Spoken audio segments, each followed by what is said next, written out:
What's good, guys? Welcome back here to another video. JC807 here. Hope you guys are all having a great day. So anyway, today we're back here on Madden Mobile, and we're actually talking about some very important discussions here. Some really big updates coming your way in Madden Mobile. So if you guys did not see Cornell Gunter's sideline episode, I'll link it down in the description below. Make sure you guys go check out Cornell's channel because a bunch of valuable information, true information going into this game coming really soon. You can expect it early next week, so I'm definitely hyped for this. So this is considered their November update for the game, and tons of new stuff. I'm just going to jump into a season game.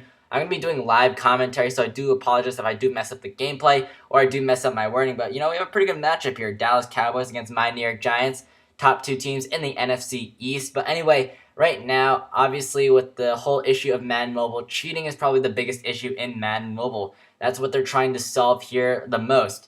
And they've been trying to crack that down every single update they have released. And what they have done, obviously, you guys probably know that the force close option does not work anymore. So if you do force close, it won't reset your drives. It'll just actually completely quit the game. You'll lose your drives. You'll lose your live event, whatever.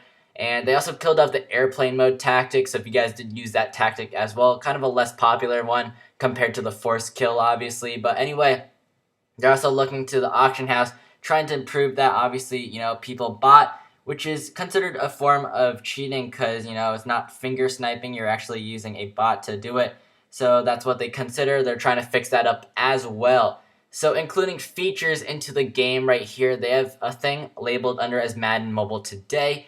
And one of their things is to improve inbox messages. So anyway, you guys know how there's inbox messages coming in every single time you open up the app every morning or whatnot. They'll usually pop up with like, oh, new bundle in store, new promo, whatever, something like that. What they have done is to make it more interactive with the live events, like just the regular live events that you'll see, like obviously not like the drill ones or whatnot, but you'll definitely see ones like Football Outsiders and a bunch of those live events, which will actually give you the specific schedule, like the timing, because they are spaced out around 3 to 4 hours per event, and each event lasts around 3 to 4 hours. I think they do spread out for a good 3 hours or so. But that's what it'll do, and it'll give you show all the sets from the promos there. You can just access it all from your inbox.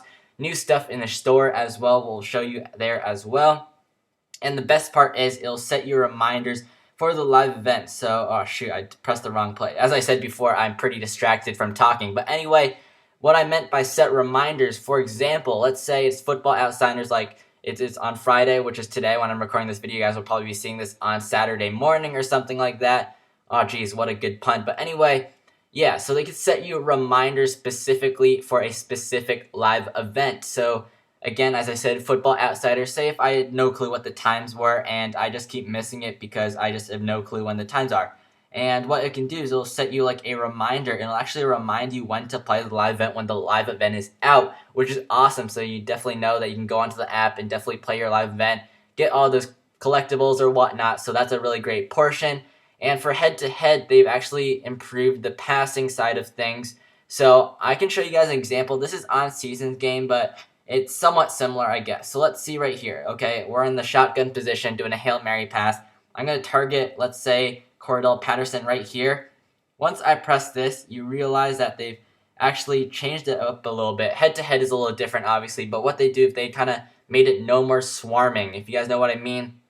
Because usually when you press that lob ball, what it means is like when you press that lob ball, all the defenders, like say if it's guarding from your right side of the field and you throw it to your left, all those cornerbacks from your right side of the field start rushing to you, and it's just like this huge zombie mob going against you, and that's definitely a really big disadvantage in the passing game, which is why people have trouble, getting in head-to-head. Obviously, it's meant to be hard, but I mean, that's a very big issue that they've tackled down as well, and they fixed reaction times. They slowed it down, so that's better for you guys because obviously, the defense will not be fast enough to react to whatever thing they've decided to do.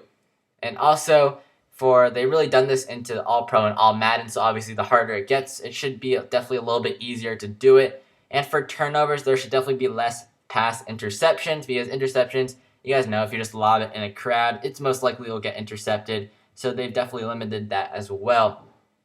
In terms of lob passing, obviously they've improved the trajectory for it. So sometimes if you just lob it, it'll actually just throw it a random place down the field, and your wide receiver will have to just run to that place, and usually defenders are already there by that time. But now if you do happen to lob the ball, it'll actually go in somewhat the similar direction where your player is running, so you do not have to worry about that at all. In terms of bullet passes, they're going to be a little bit slower because right now the old ones, like the ones right now that we're seeing in this game that I'm currently doing in the gameplay, they clocked in at 120 miles per hour. They did some type of speed test apparently. That's what Cornell said. 120 miles per hour. That's faster than like Aroldis Chapman throwing a fastball, okay? So that's pretty fast, okay? So they've definitely slowed it down to a more realistic speed. So obviously it might be a little bit harder, but I don't think it'll make that big of a difference. And for wide receivers, they are getting rid of the avoidance thing because sometimes wide receivers do happen to run into each other. That should have been interception right there. But anyway, they do run into each other. So what I mean, like, sometimes your wide receivers have, or tight ends even, have cross routes where they're actually intersecting paths in their route running game. And sometimes they do get caught. And sometimes the defender gets caught as well. But unfortunately, there's no flags in this game, so it wouldn't be considered like a pass interference call, even though in real life it would be. I just passed Dak Prescott right there. But anyway, yeah, so they definitely have limited that as well. So in terms of other improvements to like the actual game plans, there's actually game plan improvements as well. Because a lot of people, they base their game on the run game a lot. So people try to run the run game, and it's pretty much impossible because you're getting stuffed every single time. They're trying to make it more balanced now with the passing game as well. So the passing game will be more important right now as well. In terms of the floating stick, the thumbstick right here to the left, they're improving it to a floating thumbstick. So this is what you guys have in FIFA Mobile. If you guys do play FIFA Mobile, I play FIFA Mobile a lot that I'm now used to the floating thumbstick. But for Madden Mobile, I'm actually really used to just the regular thumbstick that they have right now, because the floating thumbstick, it actually controls within like a small box radius, and it just kind of moves around like that. Sometimes it gets annoying. I was annoyed with it on FIFA at first, but I definitely got used to it.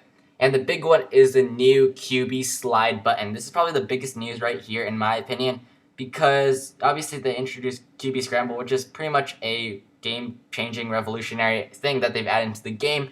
Now the QB slide button will be able to avoid big fumbles as well as hits, because sometimes when your quarterback takes those hits, they'll definitely fumble the ball. So instead of just having that skill button, you'll have the slide option, which is very nice to see.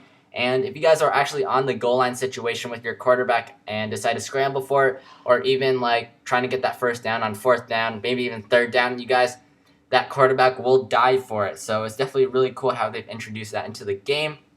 And also game plan screens will show all the buffs and counter chances as well. In terms of auction houses, you can fix the refresh issue, because sometimes when you refresh it, right, the refresh works perfectly within the first 5 seconds, and then it lags for like 20 seconds, and then you get like network timeout. So they try to fix that on iOS.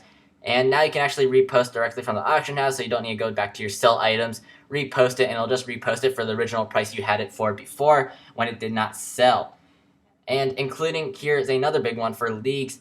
They've added like certain players where you do happen to pack from certain packs. They're now able to actually post what player you got into your league. So for example, in my league, let's say I pull like 90 JJ Watt or whatever overall JJ Watt is, and they've actually programmed something into the league's chat or something like that, which will be able to notify the league on what pack you got. And it'll actually show you, I believe, the whole pack. So it'll show you proof that you actually got that pack, which is pretty cool. And definitely it'll share the community. Instead of typing in the chat like, oh, I pulled JJ Watt, and everyone's like, oh, cool. They're not going to look up your team and be like, oh, you actually pulled it, or you're lying or whatnot. But obviously this is a cool thing that they've added to that roster, or added to the whole league thing. So obviously when I pull JJ Watt, he'll be in there in the league chat, and everyone will be able to see it in the league. Obviously it could be annoying because let's say there's this one guy in your league who buys coins every single day, or buys Madden Cash. I mean, sure, that's awesome that they're feeding back to the EA community, but I mean, let's say he gets fire pulls, okay? He just keeps posting all his pulls, and you're really annoyed because you just pull gold players, he pulls elite players.